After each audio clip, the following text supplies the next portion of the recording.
For BJP, the game is over. क्या आपको लगता है उदयपुर सिटी स्मार्ट बन चुकी है या बनने की ओर अग्रसर है? भारतीय जनता पार्टी के नेता स्मार्ट हो गए स्मार्ट सिटी के नाम से। आपको नहीं लगता कि टूरिज्म के एक्स्ट्रा दबाव के चक्कर में नहीं। कहीं ना कहीं हम उदयपुर की जो प्राकृतिक चीजें हैं उनके साथ खिलवाड़ नहीं, करेंगे? टूरिस्ट के कारण नहीं है मेरे भाई। हम कोई भी हालत में उदयपुर को उड़ता उदयपुर नहीं बनने देंगे। तो मैं आज जो उदयपुर के बच्चे बेंगलोर में नौकरी कर रहे हैं वो उदयपुर के नहीं है। ये जो बात है आपकी, इसका बुनियाद कुछ नहीं है। उदयपुर का कौन है? मैं आपसे सवाल पूछता हूँ कि कौन है उदयपुर का? नमस्कार, मेरा नाम चिराग है और मैं रिप्रेजेंट कर रहा हूँ फेसबुक ग्रुप उदयपुर वाले को, जो कि उदयपुर की सबसे बड़ी कम्युनिटी है, जहाँ पे लगभग 1,90,000 लोग एक साथ जुड़े हुए हैं एक दूसरे से। ग्रुप का उद्देश्य है हम लोगों को रोज़ एक दूसरे से कनेक्ट करें और रोज़मर्रा की जो ज़िंदगी है उनकी वो आसान बनाएं, उनकी ज़रूरतें पूरी हो। कोई किसी से कनेक्ट कर रहा है, कोई किसी से कनेक्ट कर रहा है, लेकिन मेन जो मुद्दा है ग्रुप का वो है उदयपुर के बारे में। ग्रुप की जो आत्मा है वो है उदयपुर से, और आज हम लेके आए हैं प्रोफेसर गौरव वल्लभ को। तो सर नमस्कार, आपका स्वागत करता हूँ प्लेटफॉर्म उदयपुर वाले फेसबुक ग्रुप पे, जो कि उदयपुर की एक लार्जेस्ट फेसबुक कम्युनिटी है और काफ़ी सालों से ग्रुप रन कर रहे हैं हम लोग। मैं बीइंग अ मॉडरेटर कुछ जिम्मेदारियां ग्रुप के प्रति निभाता हूं, उसमें से एक जिम्मेदारी है कि उदयपुर को रिप्रेजेंट करना।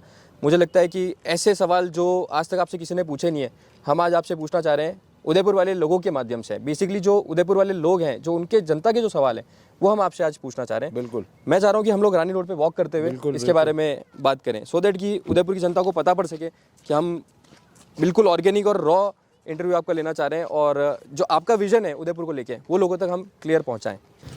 तो सर मैं चाह रहा हूं कि हम इससे पहले कि हम उदयपुर के मुद्दों पे बात करें, हम बात करना चाह रहे हैं आपके बारे में जी। तो एक अपना ब्रीफ इंट्रोडक्शन उदयपुर लोग के जनता को, ताकि वो आपको समझ सके आप कौन हैं, कहाँ से आप आते हैं और उदयपुर के बारे में आप क्या सोचते हैं। देखिए, मैं प्रोफेशनली क्वालिफाइड चार्टर्ड अकाउंटेंट हूँ, कंपनी सेक्रेटरी हूँ। मैं लॉ भी किया, मैंने बीकॉम और एमकॉम गोल्ड मेडल से किया। मैंने यूएस जाके एफआरएम फाइनेंशियल रिस्क मैनेजमेंट का कोर्स है वो किया। मैंने लोकसभा का फेलो भी हूँ। तो बेसिकली फाइनेंस का आदमी हूँ, इकोनॉमी का आदमी हूँ। कई बड़े बड़े आईआईएम्स में मैंने पढ़ाया है। देश की कई रेपुटेटेड इंस्टीट्यूट जैसे एक्सएलआरआई में मैंने, एमडीआई में मैंने काम किया है। सीए इंस्टीट्यूट का ऑल इंडिया डायरेक्टर भी रहा, institute of chartered accountants of India का, और बनारस हिंदू यूनिवर्सिटी में भारत के राष्ट्रपति का नामित सदस्य रहा, उनके एग्जीक्यूटिव काउंसिल में।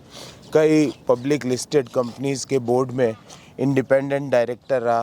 तो बेसिकली फाइनेंस का प्रोफेसर हूँ और रिज़र्व बैंक ऑफ इंडिया से कैरियर चालू किया और करते करते करते करते आज आपके सामने यहाँ तक पहुँचा। तो छोटे से मेरी स्कूलिंग छोटे से शहर पाली से हुई, पूरी क्लास नर्सरी से लेके 12वीं तक की। तो सर आपने जैसा बताया आप हाईली एजुकेटेड हैं और काफ़ी पढ़े लिखे हैं, मतलब कहने का मतलब कि आप एक चार्टर्ड अकाउंटेंट भी है, आपने यूएसए से risk management, financial risk management का कोर्स भी किया है जी। और फाइनेंशियली भी आप काफ़ी साउंड है, आपका बैकग्राउंड काफ़ी साउंड है जब हमने चेक किया। तो वाई पॉलिटिक्स, उसके बाद पॉलिटिक्स? क्योंकि पॉलिटिक्स में मैंने सुना जनरली लोग इतने ज़्यादा एजुकेटेड नहीं होते पॉलिटिशियंस। देखिए, एक धारणा होती है कि जो कुछ नहीं कर पाए तो भाई नेतागिरी कर। पर मैं बहुत कुछ कर पाया। इंडिया का यंगेस्ट प्रोफेसर बना मैं, 32 साल की उम्र में फुल प्रोफेसर बन गया। अच्छा। क्योंकि आपको पता होगा असिस्टेंट प्रोफेसर होते हैं, एसोसिएट प्रोफेसर होते हैं, फिर प्रोफेसर होते हैं। तो इंडिया के अंदर 32 साल की उम्र में मैं फुल प्रोफेसर हो गया था, और छोटे मोटे इंस्टीट्यूट्स में नहीं, देश के रेपुटेटेड नामचीन इंस्टीट्यूट्स में। तो ये सब करने के बाद सर आप पॉलिटिक्स में क्यों आए? ऐसा है कि टीवी के सामने बैठे बैठे हम बोलते रहे, अरे ये ख़राब हो रहा है, ये अच्छा नहीं हो रहा है, और फिर अपने आप को साफ रखें और दूसरों पे बोलते रहे इसने अच्छा नहीं किया, उसने अच्छा नहीं किया। लोकतंत्र में अगर आपको वास्तव में लोगों के जीवन में सकारात्मक बदलाव लाना है तो राजनीति के अलावा और कोई तरीका नहीं। आप जब तक जनता के से चुनकर नहीं आओगे तो आप जनता के मुद्दों पे, जनता के इश्यूज़ को, लोगों के इश्यूज़ पे कैसे बात करोगे। मैं आपको एक एग्ज़ाम्पल देता हूँ। मैंने कई प्रदेशों की टूरिज़्म पॉलिसी बनाई। तो एक प्रदेश की मैंने टूरिज़्म पॉलिसी जब बनाई तो जो मंत्री थे उन्होंने कवर पेज देखा। कवर पेज पे उन्होंने मुख्यमंत्री की फ़ोटो देखी। तो बोले अरे यार ये फ़ोटो गलत ले लिया आपने, बस ये दे बोल के रख दी। अच्छा। मतलब अंदर जो मैंने कंटेंट बनाया उससे किसी को मतलब नहीं है, वो फोटो पर ही उनका फोकस है। अच्छा। तो मुझे लगा कि जब हम सब लोग इतनी मेहनत से कोई पॉलिसी बनाते हैं तो उसको पॉलिसी को एग्जीक्यूट करने वाले लोग वैसे होने चाहिए जिनको पूरी जानकारी हो, नहीं तो वो कर ही नहीं पाते। सही बात कई है। प्रदेश के मतलब कई सरकारों में कई पॉलिसीज बनती है, कई अच्छे सुझाव आते हैं, पर उन सुझावों को इम्प्लीमेंट करने के लिए आपके पास वैसा नज़रिया तो हो। अगर वैसा नज़रिया ही नहीं है तो आप उन सुझावों को कैसे इम्प्लीमेंट करोगे? तो सर जब आपने आपका पॉलिटिकल करियर स्टार्ट किया होगा, आपको काफ़ी लोगों ने, स्पेशली आपके फैमिली मेम्बर्स ने मना किया होगा। बिल्कुल, हम तो बिल्कुल मध्यम आय वर्गीय परिवारों से आते हैं, तो मध्यम आय वर्गीय परिवार की क्या इच्छा होती है कि पढ़ लिखे आईआईटी कर ले, नीट की परीक्षा पास कर ले, सीए की परीक्षा कर ले, अच्छे पैसों की नौकरी मिल जाए। वो सब हो गया था मेरे साथ। हाँ। तो मेरे फैमिली मेम्बर्स ने, ऐसा नहीं है कि सब ने मुझे रोका, पर सबसे पहले उन्होंने कहा कि भाई हमारी सोशल सिक्योरिटी को पहले इंश्योर करो। तो मैंने उसके लिए शुरुआत के जीवन के 20 साल 18 साल जम के नौकरी की, 17 साल, अच्छा। और परिवार की सोशल सिक्योरिटी की नीड्स को पूरा किया कि भाई अब, क्योंकि मैं राजनीति में कोई पैसे कमाने के लिए नहीं आया हूँ। पैसे कमाने होते तो मेरी नौकरी में भी बहुत पैसे थे, और इतने पैसे थे कि मैं मतलब 1 साल की नौकरी के पैसों से पूरा जीवन जी सकता हूँ, क्योंकि हमारी रिक्वायरमेंट्स नीड्स बड़े लिमिटेड हैं। तो मैं I am not in politics for minting money, I am in politics because I want to do a social change. मैं उस व्यक्ति के जीवन में सकारात्मक बदलाव लाना चाहता हूँ जो लास्ट पंक्ति, लाइन की लास्ट पंक्ति में खड़ा हुआ है। तो आप ये कहना चाह रहे हैं कि आप पूरी तरह से जनता सेवा के लिए ही पॉलिटिक्स में आए हैं? मैं लोगों के लाइफ में पॉजिटिव चेंज लाना चाहता हूँ, भले ही वो एजुकेशन के थ्रू हो, भले ही वो अर्बन डेवलपमेंट और इंफ्रास्ट्रक्चर डेवलपमेंट के थ्रू हो, भले ही वो टूरिज़्म के थ्रू हो, भले ही वो माइनिंग के थ्रू हो, मैं पॉजिटिव चेंज लाना चाहता हूँ। That is what I am here. तो सर जैसा कि आपने बताया, आप पूरी तरह से सिर्फ और सिर्फ जनता सेवा के लिए पॉलिटिक्स में आए, तो आपने जनता सेवा करने के लिए कांग्रेस को ही क्यों चुना और बीजेपी या कोई और अदर पार्टी को क्यों नहीं चुना? देखिए, मैं पढ़ा लिखा लिबरल आदमी हूँ। मुझे ये झूठ फरेब ये सारी चीज़ें पसंद नहीं है। मैं साइंटिफिक टेम्परामेंट वाला आदमी हूँ। मैं हर चीज़ का क्वेश्चन पूछता हूँ, वाई, ये ऐसा क्यों। मेरे थॉट्स लिबरल है। मैं मतलब बड़ा सोचता हूँ और लिबरल मेरे थॉट्स हैं। तो इस कारण से मुझे लगा कि मेरे आइडियोलॉजी के सबसे करीब अगर कोई राजनीतिक दल है तो वो कांग्रेस पार्टी है। अच्छा। क्योंकि मैं ये one nation one thing, one nation one hair style, one nation one dressing style, one nation one food eating habits, मैं इसमें विश्वास नहीं करता। मुझे अगर इडली पसंद है और आपको अगर दाल चावल और आपके कैमरामैन को खिचड़ी पसंद है तो हम तीनों अलग अलग खा सकते हैं। मैं कहूँ नहीं, मैंने अगर दाल चावल खाए हैं तो सब दाल चावल खाओ, I don't have that kind of idea. तो मेरे जो थॉट्स हैं वो साइंटिफिक टेम्परामेंट के, मैं क्वेश्चन पूछता हूँ, वाई, ऐसा क्यों हुआ। तो ये इस कारण से मुझे लगा कि मेरे जो दिल के जो सबसे करीब या मेरे टेम्परामेंट के जो सबसे करीब जो पॉलिटिकल पार्टी है वो कांग्रेस पार्टी है। बेसिकली आपके जो विजन के साथ अलाइन कर रही है, मेरी सोच या मेरी स्टाइल ऑफ फंक्शनिंग। ओके। तो जैसा कि आप सब जानते हैं कि गौरव सर नेशनल स्पोक्स पर्सन है कांग्रेस के। सर मैं जानना चाह रहा था कि नेशनल स्पोक्स पर्सन के मायने क्या हैं? What is national spokes person basically, जो हम जैसा यूथ है? नेशनल स्पोक्स पर्सन एक आइडियोलॉजी का स्पोक्स पर्सन होता है। और मैं हमेशा लोगों को कहता हूँ, कई यंगस्टर्स मेरी पार्टी के भी कहते हैं सर हमें भी बनना है, तो मैं उनको कहता हूँ सबसे पहले पढ़ने की आदत डालो। क्योंकि जब आप टीवी पर बैठे हो, किसी से बात कर रहे हो, तो आपको कोई अधिकार नहीं है कि आप आपके दर्शकों का टाइम खराब करो। तो मेरा एक रूल है 6:1 का, मतलब अगर आपके पास आधा घंटे की डिबेट है और अगर आपकी 3 घंटे की प्रिपरेशन नहीं है तो आप वो डिबेट में मत जाओ। अगर आपके पास 1 घंटे का टीवी शो है और अगर आपके पास 6 घंटे का टाइम नहीं है तो आप वो काम मत करो। क्योंकि आप जब टीवी पर बोलते हो तो आपके दर्शकों का टाइम आप किल नहीं कर सकते। गाली गलौज करके, अपशब्द बोल के, बदतमीज़ी करके। और स्पोक्स पर्सन जिसको भी बनना है, मैं उसको कहूँगा जिसको भी स्पोक्स पर्सन बनना है, वो सब लोग पढ़ने की आदत डालें। एक अच्छा स्पोक्स पर्सन वही हो सकता है जिसके पास बड़ा ज्ञान हो, हर चीज़ पे बड़ी सोच हो, नवीनतम किताबें वो पढ़ता हो, लेटेस्ट इश्यूज क्या चल रहे हैं उसके बारे में उसके पास इन डेप्थ अंडरस्टैंडिंग और नॉलेज हो, तो ही वो स्पोक्स पर्सन अपने काम को जस्टिफाई कर सकता है। हमेशा नेशनल स्पोक्स पर्सन की ये ड्यूटी भी नहीं होती कि हर बात में सरकार के खिलाफ जाके कोई बोले। सरकार कुछ अच्छा काम कर रही है तो उसको एक्सेप्ट मैंने कई बार किया। तो national spokesperson is not the critical spokesperson. Okay. He has to उसको हर सरकार की पॉलिसी को क्रिटिकली इवेल्युएट करना चाहिए और उसके बाद उस पर स्टेटमेंट देना चाहिए। अगर उसमें कोई खामी है तो it is about the policies, not about the people. तो ये ड्यूटीज़ है, तो वो जब भी दे सकता है क्रिटिकल इवेल्युएशन जब उसका पास ज्ञान जो है वो जो पढ़ रहा हो, उसके पास वो खूब चीज़ें पढ़ रहा हो, उसके पास ज्ञान हो, उसके पास आइडियोलॉजिकल कमिटमेंट हो। तो जब तक आप पढ़ोगे नहीं तो आप फिर टीवी पे जाके आजकल जैसे कई स्पोक्स पर्सन आते हैं, बदतमीजी करते हैं, गाली बोलते हैं, तू तड़ाके से बात करते हैं।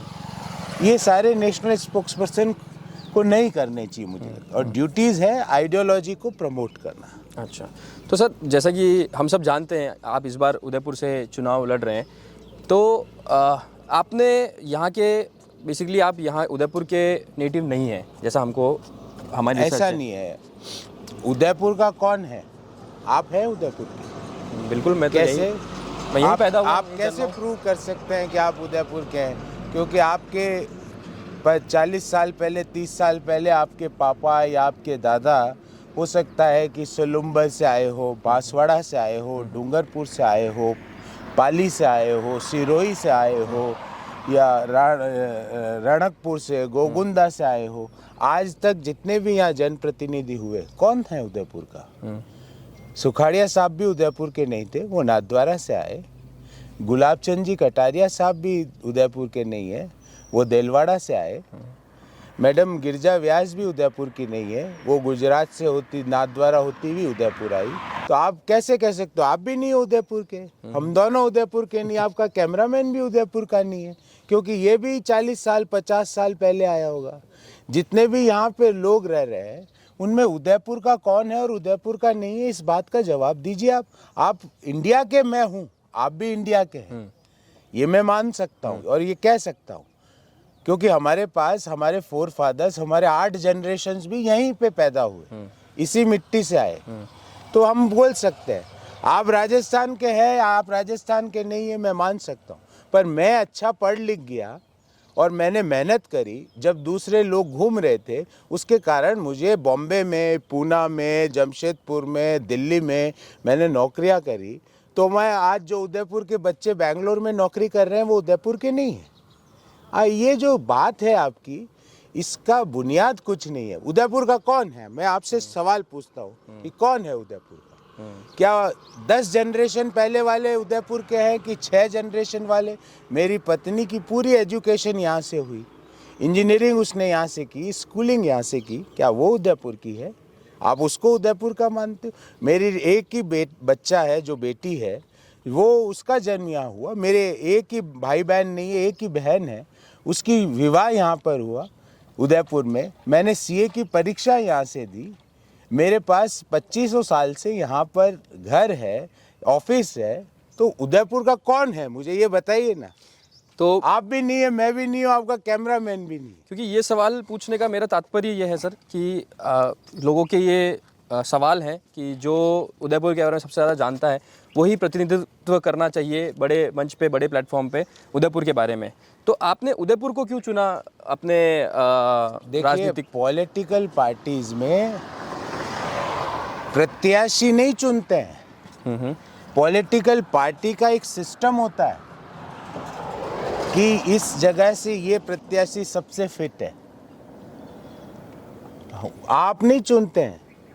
आप कहो साहब आपने नौकरी के लिए दिल्ली क्यों चुना? अरे भाई, दिल्ली की एक कंपनी ने मुझे मैनेजिंग डायरेक्टर बनाया, इसलिए मैं दिल्ली गया। आपने नौकरी के लिए सर जमशेदपुर ही क्यों चुना? अरे जमशेदपुर में नौकरी मिली, अच्छे पढ़े हुए थे, हम तो 10वीं पास से ज़्यादा पढ़े हुए हैं ना। जो नहीं पढ़ पाए वो आगे नहीं बढ़ पाए। अब आपको साहब, आप उस समय 10 साल कैसे चले गए बाहर?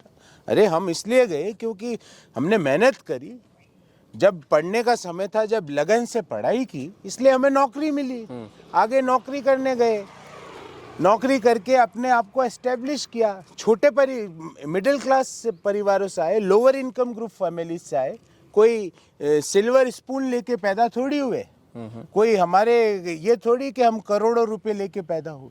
छोटे छोटे जगह से निकल के मेहनत करके छोटी छोटी सेविंग्स को बचा बचा के आज यहाँ तक पहुँचे। तो ये जो बातें हैं कि कौन कहाँ का है, इसके लिए तो मतलब मैं तो ये मानता हूँ कि यहाँ पे हमारे शहर में 95% लोग बाहर के आके बसे।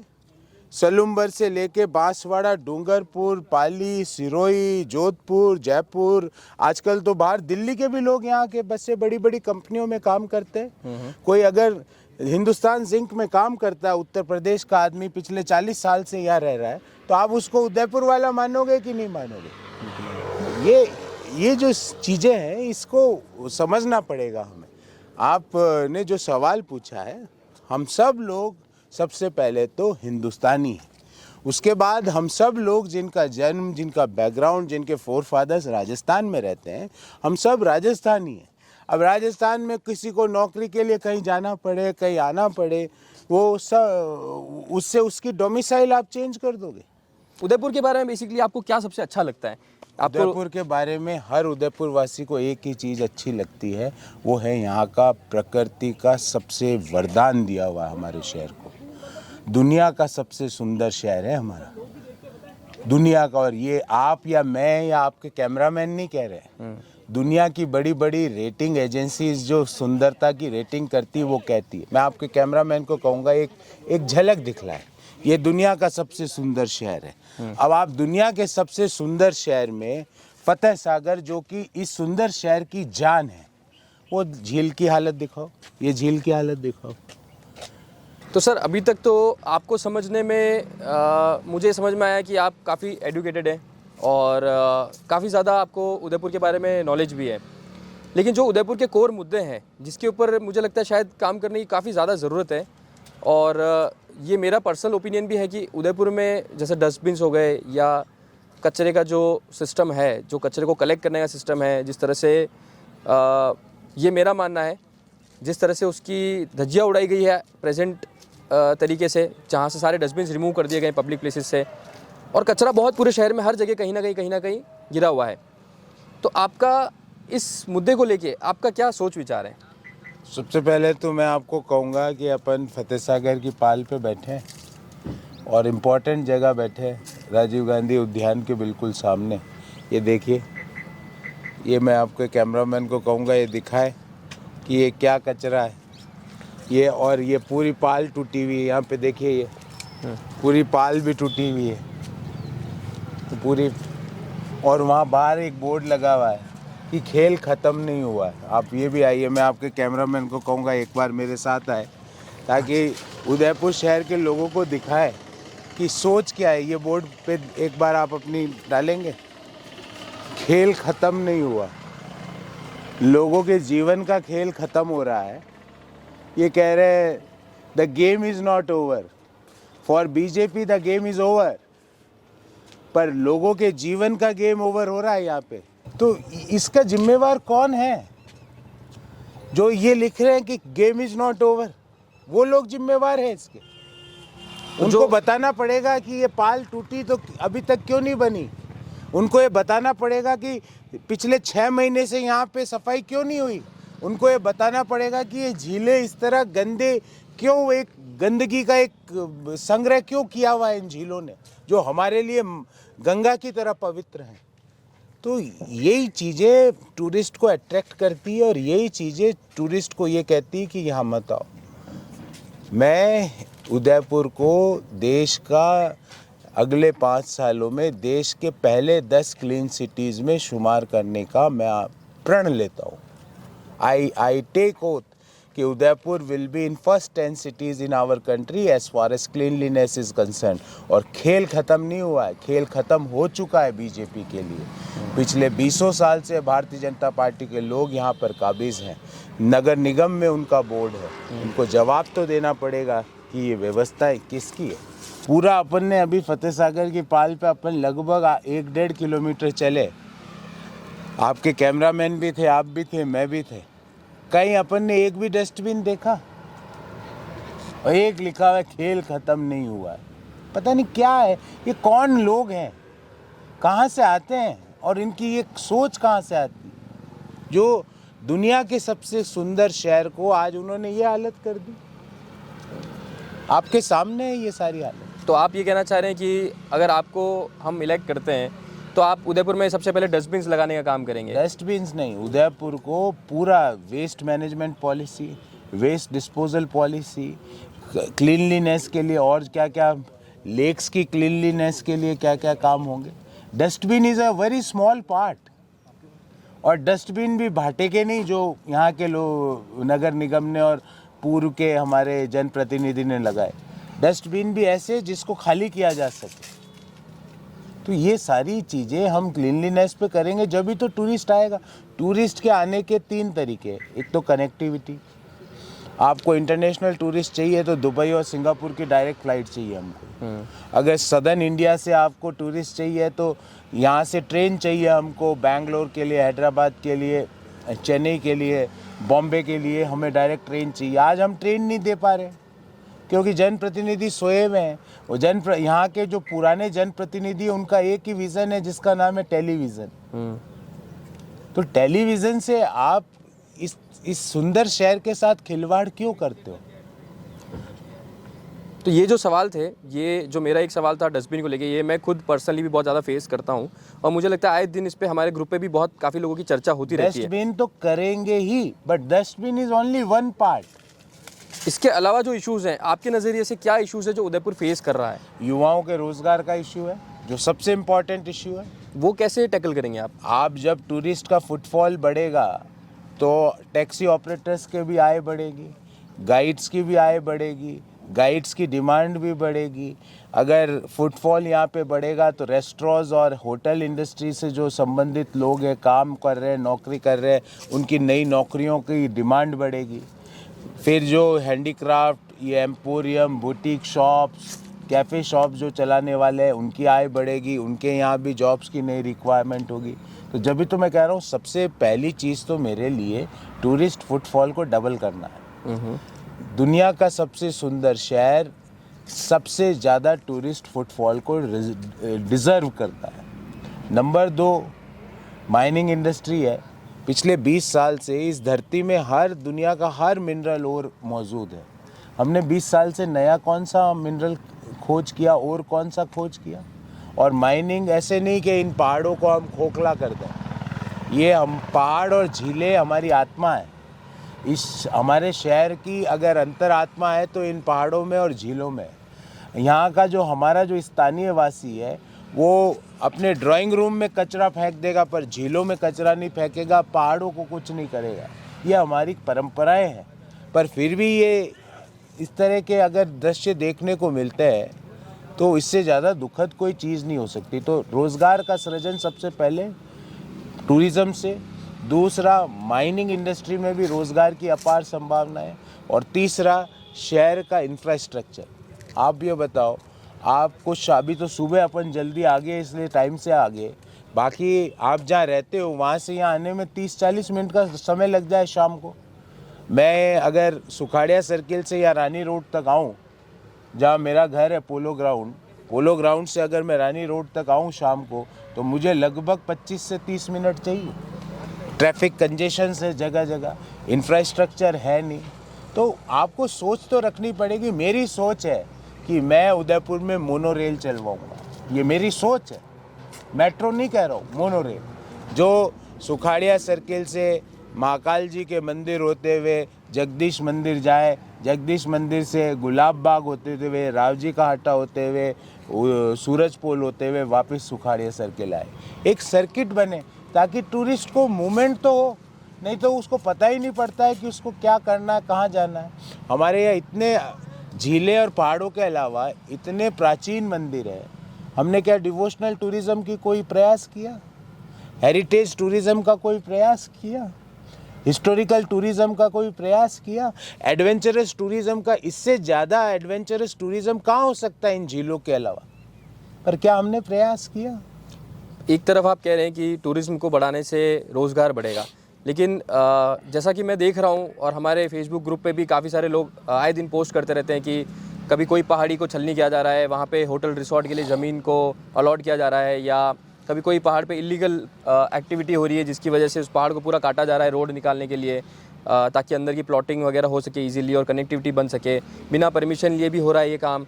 तो आपको नहीं लगता कि टूरिज्म के एक्स्ट्रा दबाव के चक्कर में नहीं। कहीं ना कहीं हम उदयपुर की जो प्राकृतिक चीज़ें हैं उनके साथ खिलवाड़ नहीं, करेंगे? टूरिस्ट के कारण नहीं है मेरे भाई, जो जनप्रतिनिधि है ना उन्हीं के वो रिसोर्ट है।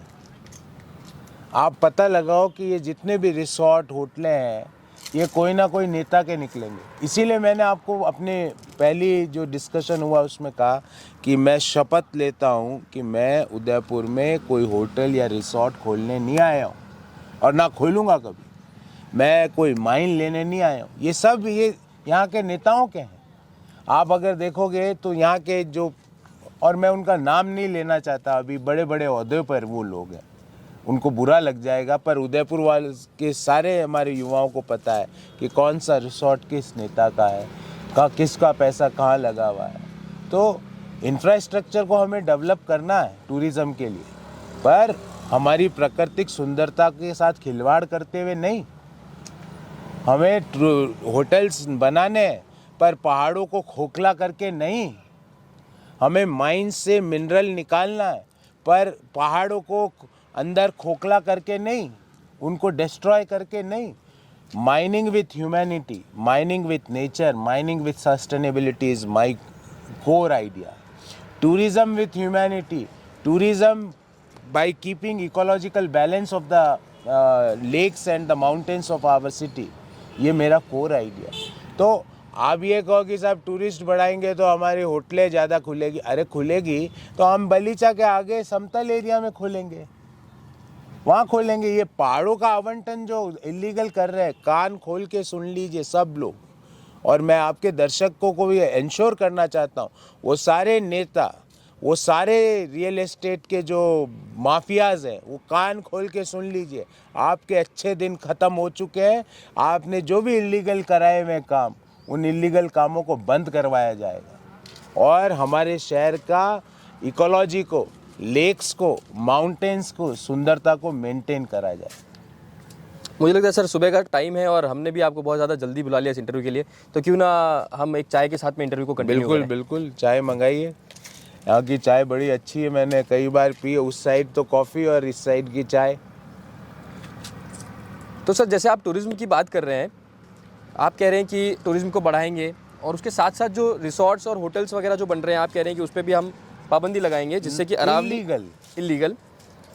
मैंने ये नहीं कहा, जो लीगल है वो विथ प्रॉपर एनवायरनमेंट क्लियरेंसेस जो बन रही है उसको हम कोई छेड़छाड़ नहीं करेंगे, पर जो इलीगल बिना क्लियरेंसेस के जो काम कर रहे हैं उनको रोका जाएगा। तो आपको नहीं लगता टूरिज्म के बढ़ने के साथ साथ में अन्य समस्याएं भी बढ़ेगी उदयपुर में, जैसे कि ट्रैफिक है? अब ओल्ड सिटी में अगर किसी टूरिस्ट को अंदर घुसना है तो उसके लिए एक बहुत बड़ा हैवी टास्क हो जाता है। मैंने मोनोरेल की बात इसीलिए तो करी, इंफ्रास्ट्रक्चर की बात ऐसे ही तो करी।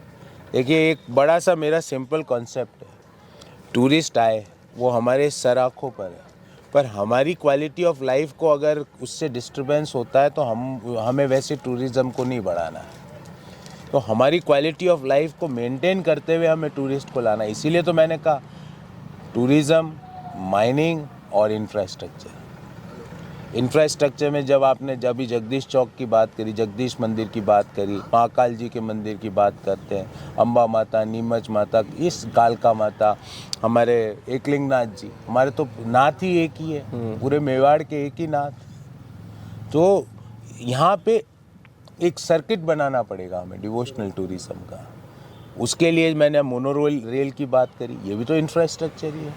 तो हम जब भी टूरिस्ट को अट्रैक्ट करना चाहते हैं, डबल करना चाहते हैं, तो स्थानीय लोगों के, जो यहाँ के हम लोग हैं, जो यहाँ रहते हैं साल के 365 दिन, उनकी क्वालिटी ऑफ लाइफ को डिस्टर्ब किए बिना। तो कुछ समय पहले हम लोगों ने सर एक इंटरव्यू किया था जो उदयपुर के उस वक्त के एडीएसपी साहब थे चंद्रशील ठाकुर। उन्होंने उदयपुर के नाइट टूरिज्म को लेकर काफ़ी बात करी थी हमारे साथ में, और वो चाहते थे कि उदयपुर में नाइट टूरिज्म आए, बढ़े।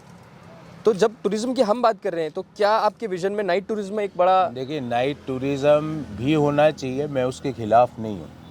नाइट मार्केट भी होना चाहिए, नाइट फूड कोर्ट भी होना चाहिए। आपको रात को 10 बजे इतना हमें अगर फुटफॉल होगा, अभी तो ज़्यादा फुटफॉल है नहीं टूरिस्ट का, पर जो हम कह रहे हैं कि हम डबल करेंगे, तो किसी बच्चे को मान लो रात को दूध ही पीना हो, तो आपके पास रात को फूड कोर्ट ही नहीं है।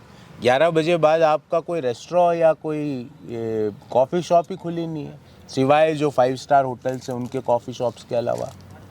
तो night tourism, night market, night food court, हमें कई चीज़ों पर काम करना है। आपको रात को 11 बजे 12 बजे मान लो भोजन करना है, तो सिवाय 5 स्टार होटलों के रेस्टोरेंट्स के आप कहाँ जा सकते हो? और नाइट टूरिज़्म के लिए सबसे पहले हम इंश्योर करेंगे सिक्योरिटी। बिल्कुल, वो सिक्योरिटी बहुत ज़रूरी है। आज 90% शहर की जो स्ट्रीट लाइट्स है वो काम ही नहीं करती। आप करिए इस पे भी शो एक दिन। अभी आज तो अपने दीपावली का पर्व है, अभी दीपावली का सीज़न है, तो उसमें तो मार्केट की लाइट चलेगी, पर बाकी आप स्ट्रीट लाइट्स की व्यवस्था देखिए। मतलब सुकाड़िया सर्किल से आरके सर्किल, जो कि मेन रोड है, one of the important road है, उसमें स्ट्रीट लाइट नहीं। आप चेक करना कब जाके 2 दिन बाद। तो आप हमें ये इंश्योरिटी दे रहे हैं कि आप जब आएंगे सत्ता में अगर, तो आप इन सब चीज़ों पे नाइट टूरिज़्म के साथ से पहले हम सिक्योरिटी को इंश्योर करेंगे, और सिक्योरिटी सिर्फ होनी ही नहीं चाहिए, महसूस भी होनी चाहिए।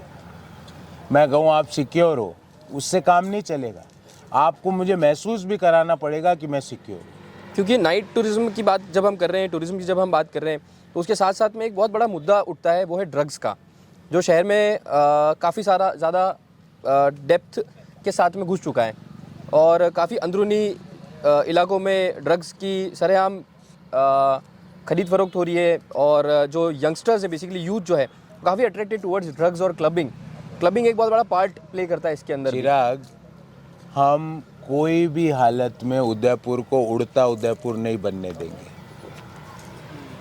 कोई भी हालत में।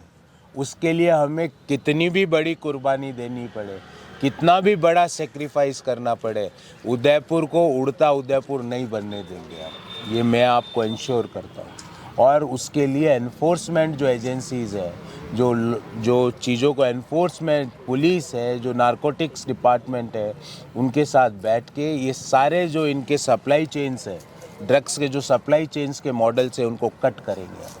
हम उदयपुर को, मेवाड़ जो कि हमारी आन बान शान है, हम उदयपुर को हमारे टूरिज़्म के लिए याद करवाएंगे, हमारी मिनरल्स के लिए याद करवाएंगे, हम उदयपुर को यहाँ के सौहार्द भाईचारे के लिए याद कराएंगे, हम ड्रग्स के लिए होने ही नहीं देंगे, मैं आपको इंश्योर करता हूँ। तो सर, ये सब मुद्दे तो हम लोगों ने जो बात करी है, ये मुद्दे तो है ही हैं, उदयपुर में एग्जिस्ट करते ही हैं, काफ़ी सालों से एग्जिस्ट कर रहे हैं, मुझे ऐसा लगता है। लेकिन इसके अलावा एक बहुत बड़ा मुझे लगता है जिसके बारे में बात होनी चाहिए, वो है स्मार्ट सिटी। क्या आपको लगता है उदयपुर सिटी स्मार्ट बन चुकी है या बनने की ओर अग्रसर है? भारतीय जनता पार्टी के नेता स्मार्ट हो गए स्मार्ट सिटी के नाम से। उनके रहन सहन, उनके पहनावे और उनके चेहरे की लाली में स्मार्टनेस आ गई। स्मार्ट बनाना था सिटी को, और हालत देखो, ये स्मार्ट सिटी है। बार बार अपन आज यहाँ बैठे हैं, मैं चाहता हूँ एक दिन अंदर चलते हैं, घंटाघर देखते हैं, क्या वो स्मार्ट सिटी है? क्या हाथीपोल स्मार्ट सिटी हो गया? क्या सूरजपोल स्मार्ट हो गया? एक बड़ा अद्भुत आपको एक एग्जाम्पल देता हूँ। अब भी कई शहरों में घूमे होंगे देश में, सड़कें चौड़ी होती है और चौराहे होते हैं वो एकदम छोटे होते हैं। यहाँ सूरजपुर में सड़कें छोटी कर दी और चौराहे, ये कौन है ये लोग जिनकी सोच है ये? और ऐसा ही मुझे लगता है हिरन का जो रोड है, जो कि बहुत ही चौड़ा रोड हुआ करता था एक ज़माने उसको में, छोटा कर दिया आपने। उसे बीच में डिवाइडर को चौड़ा कर दिया और इस तरह से बनाया गया ताकि लोग वहाँ पे वॉक कर सकें। मतलब जो हमारा एग्जिस्टिंग इंफ्रास्ट्रक्चर था उसको भी किल किया। पता नहीं इनका क्या ऑब्जेक्टिव है। तो क्या हिरन की रोड में आप कुछ चेंज करेंगे आने वाले टाइम मैं आपको कह रहा हूँ, मैं अंडरपास बनाने पे फोकस कर रहा हूँ, टाइम पास पे नहीं। पिछले 20 साल में यहाँ टाइम पास हुआ है, मैं अंडरपास पे ज़्यादा मेरा फोकस है, टाइम पास पे नहीं है। तो अंडरपास भी बनाएंगे, फ्लाईओवर्स भी बनाएंगे, वॉकिंग पाथवे भी बनाएंगे। हेरिटेज वॉक जो जगदीश चौक में चालू किया, क्या हुआ उस स्कीम का? सिर्फ घोषणाएं करते हैं, फीते काटते हैं, फ़ोटो खिंचवाते हैं और 20 साल तक कभी आयड, कभी वेनिस, कभी वेनिस, कभी आयड। ये कोई बातें हैं? अब आप चिराग, आपको फ्रस्ट्रेशन नहीं आता? बिल्कुल सर, बिल्कुल ये आयड को हम ये कर देंगे। आयड की हालत दिखाओ आज जाके, और क्यों हुई आयड की आपको हालत, ये पता है आपको? मैं आपको इसका टेक्निकल कारण बताता हूँ आपके सारे दर्शकों को, कि गुलाब बाग में कमल तलई थी, उस पे टाइल्स लगा दी, तो कमल तलई का जो पानी है वो आयड में जाता था और वो टाइल्स लग गई, उसमें अब अवरोधक हो गया, तो आयड अभी एक गंदी नाली का फ्लो बन गया।